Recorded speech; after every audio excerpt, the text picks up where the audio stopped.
Agora são 9h37. Você está conosco aqui no Jornal Gente, da Rádio Bandeirantes, neste sábado, começo de um feriadão prolongado. Olha, um dos assuntos da semana, até com a aprovação do requerimento de urgência para votação do projeto de lei das fake news, é justamente esse. Porque indica que, além da mobilização no governo federal, há também hoje um clima no Congresso que vai permitir que esse projeto seja analisado rapidamente. E alterado, eu não estou falando em aprovação, porque é claro que há muita polêmica em relação a esse assunto, mas que ele está sendo colocado em pauta de uma forma diferente, ele está neste momento. É o projeto de lei das fake news que muda a forma, o arcabouço legal, não é? Arcabouço é a palavra da moda, com que o Brasil se relaciona com as chamadas Big Techs, as empresas de tecnologia que disseminam e transmitem conteúdo. É por isso que a gente convidou para falar conosco aqui uma pessoa que é pesquisadora da área, justamente dessa área de estudos de redes. Nós vamos conversar agora com o Carlos Eduardo Barros, pesquisador da Universidade Federal do Rio de Janeiro e que também é um dos coordenadores do NetLab, o Laboratório de Microsociologia e Estudos de Rede da UFRJ. Carlos Eduardo, bom dia, muito obrigada por conversar conosco aqui na Rádio Bandeirantes. Bom dia, pessoal, um prazer para a gente poder ajudar também a conversar a respeito desse tema tão urgente e importante. Queria te pedir, então, para a gente ter... Essa é uma questão mundial, não é, Carlos? Porque todos os países hoje se deparam com esse desafio. O que a gente faz com essa situação que existe e que muitas vezes não chega a condições desejadas? O que você vê hoje em países que não sejam o Brasil, e depois a gente traz a discussão para cá, de formas diferentes de se lidar com Big Techs e fake news? O que existe hoje sendo colocado em prática? Excelente pergunta. Há alguns anos, eu diria que desde 2016, quando a gente começa a ter os primeiros grandes escândalos envolvendo aí Estados Unidos, né, Europa, países com mais poder em relação a essas plataformas, por serem a sede a maioria delas, é que a gente começa a ter ações e pressões em cima das plataformas para poder ter mais transparência em relação ao que acontece dentro delas. Especialmente transparência em relação a conteúdos pagos, né? Porque aí a gente está falando de relações comerciais e de mercado, e um dinheiro que é recebido por essas plataformas, então acerca desses conteúdos tem toda uma importância maior, né, de moderação e preocupação com violações de direitos, e também em relação à recomendação, né, dos sistemas que acontece, porque cada pessoa tem um acesso diferente, então para cada pessoa a plataforma recomenda conteúdos diferentes, e é importante, e vários países do mundo têm se preocupado com isso, que haja uma igualdade, né, um equilíbrio, e esse equilíbrio só pode ser verificado se houver transparência de como elas estão fazendo essa moderação. Então a gente tem avanços, por exemplo, na União Europeia, mais recentemente, uma lei bastante robusta para poder dar conta com todas as questões que a gente tem aqui no Brasil. A nossa lei é até bastante embrionária em relação a isso, mas nós temos na Austrália, por exemplo, nós temos nos Estados Unidos, vários países buscando avançar nesse tipo de regulamentação. Carlos Eduardo, bom dia para você, obrigado por conversar conosco aqui hoje. Ainda antes de entrar no projeto que vai começar a ser discutido e votado na terça-feira aqui no Brasil, falando ainda desse conceito mais amplo, no resto do mundo acontece o que acontece aqui, essa dificuldade em separar o que é liberdade de expressão e opinião e o que é fake news, o que é mentira deslavada? Há essa dificuldade? Evidentemente, porque para muitos temas, né, tem uma zona cinzenta, apesar de outros, que aí eu acredito que é onde realmente o PL busca incidir, existem fatos mais concretos, né, onde você tem informações que podem ajudar a população com diversas questões-chave, né, em relação à saúde, em relação a direitos, mas vale também sempre a gente dizer o seguinte: primeiro de tudo, né, hoje na internet acaba sendo passível das pessoas difundirem, né, informações que fora da internet já é crime, né? Então, assim, na verdade são crimes que já existem. O PL ele meio que não cria nenhum crime novo, né? A gente gosta de reforçar isso também, mas busca regulamentar a forma como a gente tem capacidade de fiscalizar o que circula nas redes e também corresponsabilizar as plataformas pelo que está circulando lá. Porque à medida que elas passam a também se sentirem responsáveis, elas vão, obviamente, reforçar os seus esforços para poder coibir a circulação de crimes. Então, eu entendo que essa discussão no campo da liberdade de expressão realmente precisa ser garantido, né, o direito à liberdade de expressão, evidentemente com responsabilidade, né, daquilo que a gente diz, mas tem uma discussão de fundo que às vezes acaba sendo ofuscada por isso, que é a questão da divulgação de crimes mesmo nessas mesmas redes, de perfis falsos, né, ou de disparo em massa de mensagens. E aí a gente não está falando necessariamente só de automação, por exemplo, criar um mecanismo, né, um robô, uma série de contas para publicar, né, massivamente uma mesma informação. É possível, inclusive, que às vezes essas automações sejam colocadas nos perfis de pessoas reais, né? Muitas vezes sem o aval dessas pessoas, ou às vezes enganando elas, dizendo que coloca isso aqui, vai ser bom. E aí acaba que, na prática, aquele perfil que é de uma pessoa que pode estar ciente ou não, está publicando ali algo como se fosse a opinião dessa pessoa, e não é. Muitas vezes ela nem sabe que publicou aquilo ali. Então aí é que entra também a questão da gente poder ter uma regulamentação a respeito da desinformação que não vai estar interessada em atingir aquelas pessoas que sem querer publicam uma informação errada, né? Ou mais um cidadão comum, mas sim aquilo que a gente chama de indústria da desinformação, que é vinculada a grandes setores, né, no mundo inteiro, inclusive que tem uma influência internacional muito complicada, e por isso muitos países têm também essa preocupação, que é até uma questão de soberania nacional. A gente garantir que a política, mas não só a política, o mercado, né, a economia brasileira não vai ser afetada ao bel prazer de uma campanha, de repente, coordenada num outro país do mundo. Então, porque isso tem acontecido em vários setores, em vários países. Então, a preocupação é um pouco nesse campo, né? O debate da liberdade de expressão é fundamental. Acredito eu que não haja, de fato, nenhum interesse de cercear isso, mas é difícil, realmente, buscar um texto que garanta que todo mundo vai se sentir seguro, né, disso não ser infringido. Mas, mais uma vez, não é bem o objeto do que está se buscando regulamentar. É sim que está se buscando atentar para uma indústria de uma desinformação planejada, né, para realmente gerar confusão nas pessoas em certos temas, atrasar alguns assuntos que você já tem evidência para poder avançar. Então, o debate é um pouco mais nesse sentido. Carlos, então, já, por enquanto a gente está na parte teórica ainda, não é? E esse acho que é um debate apaixonante, porque é uma questão nova que surge e que a gente resvala em direitos que são fundamentais dos cidadãos, né? É o direito à informação, mas também o direito à liberdade de expressão. E como é que vai conseguir se achar uma solução para isso? O que eu queria te perguntar é o seguinte: quando se fala, e você mesmo cita a tal da zona cinzenta em alguns conteúdos, e a diferença entre a propagação de notícias falsas pelo cidadão comum, que às vezes faz isso sem saber o que está fazendo, e aquilo que é feito de forma massiva e com objetivos pré-determinados, feito de forma profissional. A questão é que, para se determinar o que cada uma dessas coisas alguém precisa decidir. Como que a gente faz isso? Quem é a pessoa que vai dizer isso sim, isso não? E aí a gente não resvala numa espécie de censura da era tecnológica?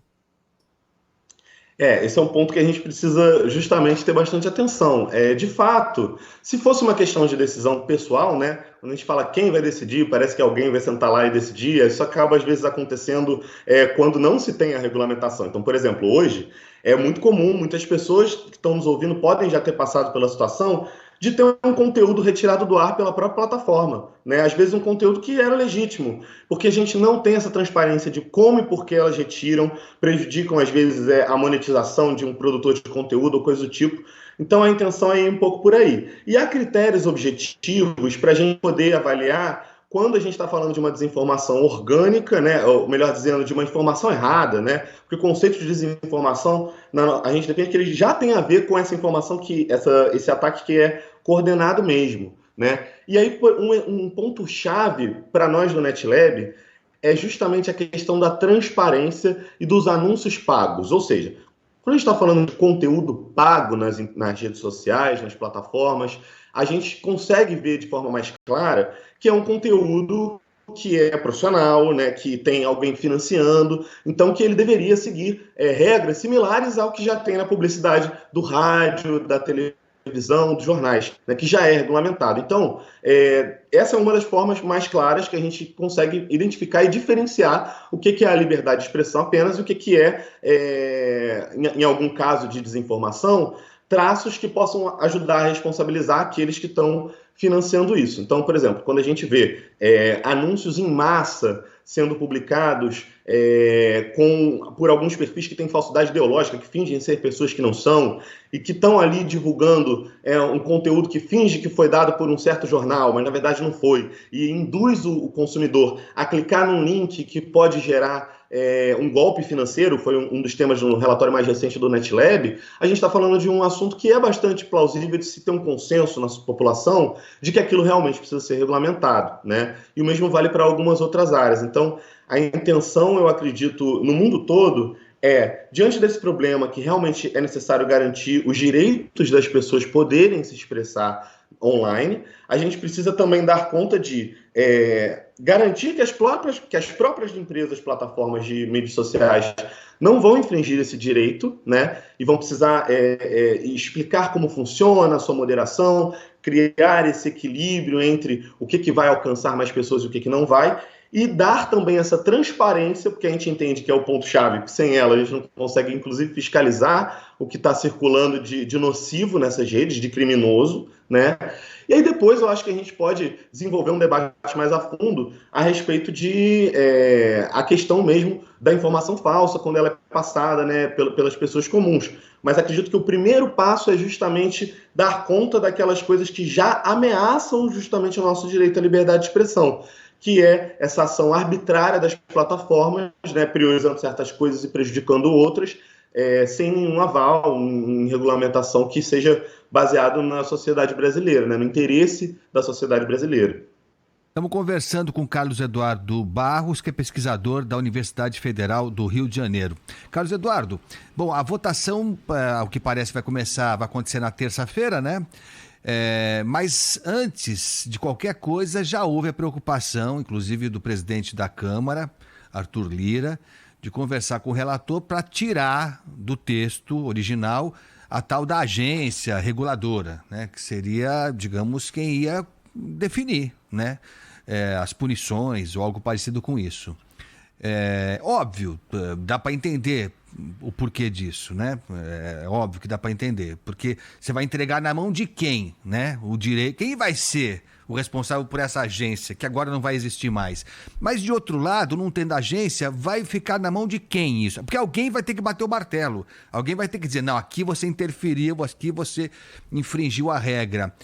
Você acha, o Carlos Eduardo, conhecendo os nossos políticos, como nós conhecemos, ou parte deles, você não acha que corre um sério risco de, depois dessa discussão toda, aprovado tudo, não ter algo concreto? A gente chegar ao ponto de ter discussão, ter a legislação nova, mas punição para valer não acontecer? Excelente pergunta, porque realmente isso é um ponto muito polêmico. E eu acredito que ainda tem algo a ser melhorado nesse sentido, porque, de fato, é necessário que exista alguma organização, né, para poder fazer essa regulação. Por outro lado, é muito fundamental que ela não seja submetida ao governo de plantão ou qualquer outro, né? Por isso, algumas pessoas ficam preocupadas com a possibilidade de ser a Anatel, que foi colocada por alguns, porque ela é vinculada ao Ministério das Comunicações, mas é necessário que também não seja uma organização apenas composta por políticos, né? O texto anterior, quando ainda havia essa prerrogativa, ele deixava claro que era necessário que fosse uma entidade autônoma e multissetorial. O que isso significa? Significa que é uma entidade composta por setores, por representantes dos diversos setores envolvidos na questão. Então, provavelmente representantes das plataformas, mas também representantes políticos, porém representantes da sociedade civil, né, eventualmente grupos sociais, enfim. Existem algumas formas de entidades multissetoriais. A gente pode citar o Conselho da Empresa Pública da Empresa Brasil de Comunicação, né, que não é uma empresa, não é uma comunicação governamental, uma comunicação pública, então ela é independente do governo, pelo menos idealmente, E aí a gente tem que também sempre lembrar que uma coisa é a aprovação da lei, outra coisa é buscar garantir que o espírito da lei seja garantido, justamente, né, seja respeitado.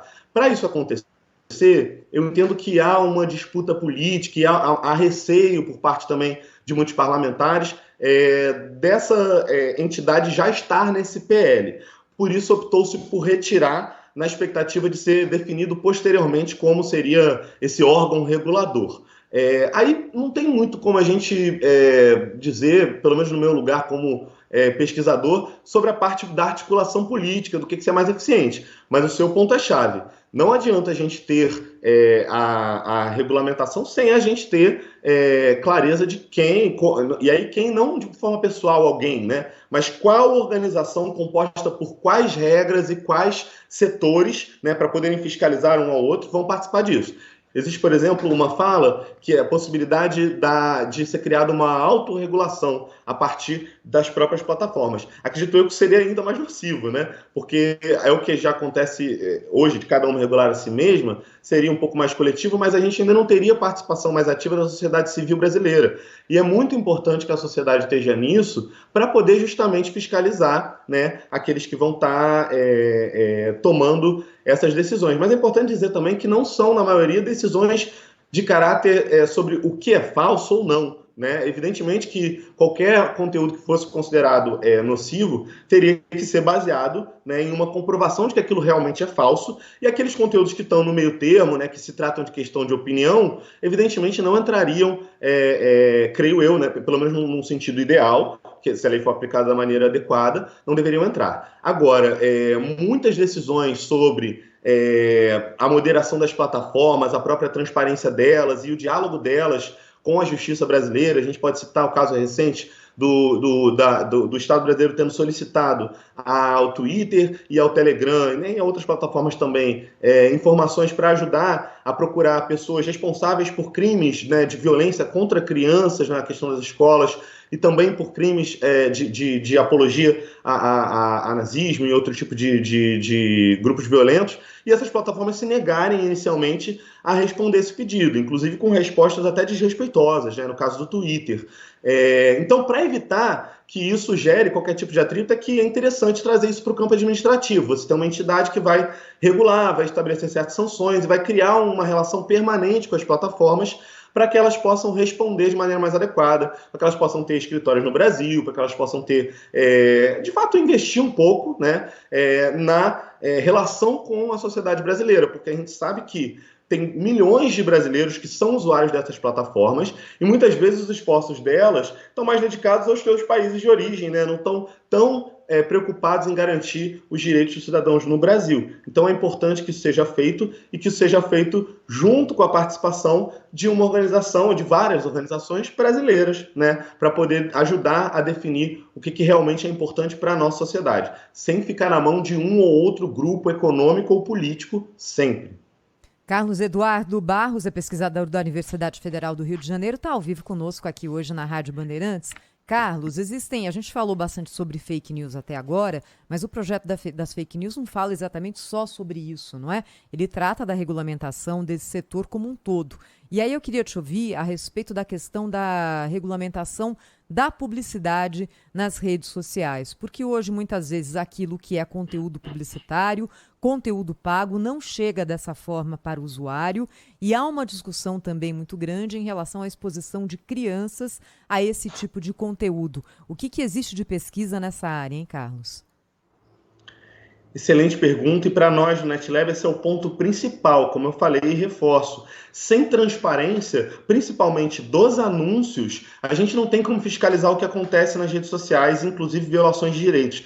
E aí eu estou falando de uma transparência ativa e, se possível, em tempo real, por que não, né? Muitas plataformas já têm esses dados, seria só uma questão de compartilhar. E é importante que o ouvinte compreenda que, quando a gente está falando de anúncios nas redes sociais, a gente está falando de um conteúdo que, se você não é o público-alvo, você não vai ver esse conteúdo na rede, mesmo que você procure por ele, a menos que exista uma ferramenta de transparência. Então é possível que existam conteúdos circulando que estão violando direitos, que estão inclusive impulsionando crimes e que nenhuma pessoa, né, vai ter acesso a poder verificar. Por isso que a gente reforça bastante, e é excelente você trazer que o apelido, né, do PL acabou se tornando PL das fake news, porque a discussão lá em 2020, né, começou no Congresso falando sobre a questão das fake news, mas ele é muito mais amplo, ele propõe criar, né, uma lei de liberdade, responsabilidade e transparência na internet. Então, falando assim, a gente consegue ter uma noção maior do que são os vários pontos que abrange o PL. Ele tem uma série de cláusulas buscando garantir os direitos das crianças e do adolescente, né, em conciliação com o ECA. Ele tem também algumas questões, porque se a gente parar para pensar, né, falar, poxa, mas já existe uma legislação para garantir os direitos da criança e do adolescente. Por que isso precisa ser, né, uma nova lei para a questão das plataformas digitais? Porque muitas vezes, e aí os pais e mães vão me compreender muito facilmente nesse momento, o site que a gente acessa, ele pode até falar que ele não permite o acesso de crianças, mas ele tem mecanismos para garantir que ele consegue identificar quando o usuário é uma criança ou não? Ele não tem, né, muitas vezes, esses mecanismos. Eles são falhos. É muito possível, inclusive, agora do ponto de vista do anunciante, né, quem paga anúncios para essas grandes empresas, né, para impulsionar um conteúdo que vai chegar até mais pessoas. O anunciante, hoje é muito fácil criar uma página sem comprovação, né, efetiva, né? Você coloca ali algumas informações, você, sem comprovação efetiva, fazer um anúncio. E como é que eu posso falar isso categoricamente? Porque, como eu disse, um dos nossos estudos mais recentes, mas aí a gente tem vários estudos, não só do NetLab, de grupos de pesquisa no mundo todo, mostrando que os anúncios que veiculam plataformas como o sistema de anúncios da Meta, que é a dona do Facebook, do Instagram, do WhatsApp, né? Ou anúncios do Google, que vão aparecer nas nossas buscas, vão aparecer no YouTube, vão aparecer em outros sites de terceiros, né? Em aplicativos também. Esses anúncios, eles muitas vezes são feitos por perfis claramente falsos, evidentemente falsos, assim. Um perfil que utiliza uma foto de banco de imagem, um perfil que utiliza o nome, né, de alguém que é uma pessoa pública que se conhece por outro nome, né? E muitas vezes esses anúncios veiculam, como eu falei, crimes. Então, por isso é que é importante a transparência nos anúncios, porque a gente está falando de empresas internacionais, empresas estrangeiras, né, como a Meta, o Google, o TikTok, o YouTube, o Twitter e várias outras, que recebem muitas vezes dinheiro de criminosos brasileiros para impulsionar os seus crimes para a população brasileira. E quando você tem a identificação disso, você precisa saber quem foi essa pessoa que anunciou, né? Ela tem algum registro? A plataforma não disponibiliza muitas vezes essas informações. A gente encontrou, inclusive, recentemente, e temos feito um estudo mais aprofundado sobre isso, né, para poder trazer evidência para o debate, anúncios do próprio Google e da própria formas dessas próprias plataformas se colocarem contra o PL, porque evidentemente elas não querem ter essa preocupação a mais, essa questão orçamentária a mais, apesar de que eu acredito que seria melhor para todos no mercado, né? E esses anúncios que falam sobre um tema político não estão devidamente marcados como políticos, e por não estarem marcados lá no sistema como políticos, eles acabam não vindo com informações mais a fundo sobre qual o valor foi gasto, qual público foi alcançado, né? Informações que a gente, teoricamente, já deveria ter, segundo as regras das próprias plataformas, né? Aquelas que colocam, nesse caso, por exemplo, o anúncio do Google, que a gente encontrou sendo veiculado na Meta, ou seja, indo para o Facebook das pessoas, para o Instagram das pessoas, falando contra o PL. Esse anúncio, pasmem, não tinha essa informação. E aí tem uma série de limitações do sistema atual que fazem com que seja impossível, muitas vezes, a gente alcançar, nesse caso é o Google, mas poderia ser um criminoso, né, divulgando uma informação falsa sobre o PL ou sobre qualquer assunto do dia a dia do brasileiro, né, levando as pessoas, inclusive, a cair em algum golpe ou a tomar um certo tipo de decisão sobre um medicamento ou outro que prejudique a própria saúde. E a gente precisa ter informação para a própria polícia poder agir e para a gente poder alcançar de forma rápida esse tipo de conteúdo e agir de forma rápida. Então, um ponto que nos preocupa muito a respeito do PL, nesse momento, é que ele ainda deixa uma certa brecha para um retrocesso nesse tipo de disponibilização dos anúncios online. A gente acredita que todos os anúncios devem ser disponibilizados online, porque é preciso que a sociedade brasileira possa fiscalizar o conteúdo que está lá, e inclusive apontar para a empresa falando, olha, tudo bem, você diz que está tentando evitar a circulação de anúncios nocivos, mas já está mais claro, né, bastante evidente, que não é suficiente os esforços da empresa. Então é importante que a sociedade possa apontar e falar, olha aqui um anúncio falso, né? Olha aqui um conteúdo criminoso sendo veiculado, e que isso tenha também um tipo de responsabilidade da empresa, principalmente nos casos do conteúdo pago, do anúncio, porque ela recebe dinheiro para isso. Então, é preciso que seja regulamentado, até para ter um certo equilíbrio em relação aos outros grupos econômicos que também lidam com a publicidade, né? No rádio, na televisão, inclusive pequenos veículos, né? A gente reforça isso. O PL não pode também ser algo apenas para os grandes veículos, eu acredito que não vai ser, pelo texto que está colocado lá, mas é preciso no dia a dia a gente colocar também essas questões para garantir o direito de todos os setores envolvidos e dos cidadãos envolvidos.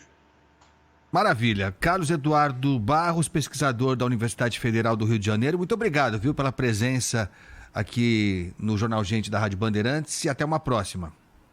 Eu que agradeço muito a oportunidade e deixo aí também o convite para que a gente possa conversar sobre os próximos estudos NetLab que a gente deve estar publicando nos próximos dias a respeito desse tema. Obrigado. Muito obrigada.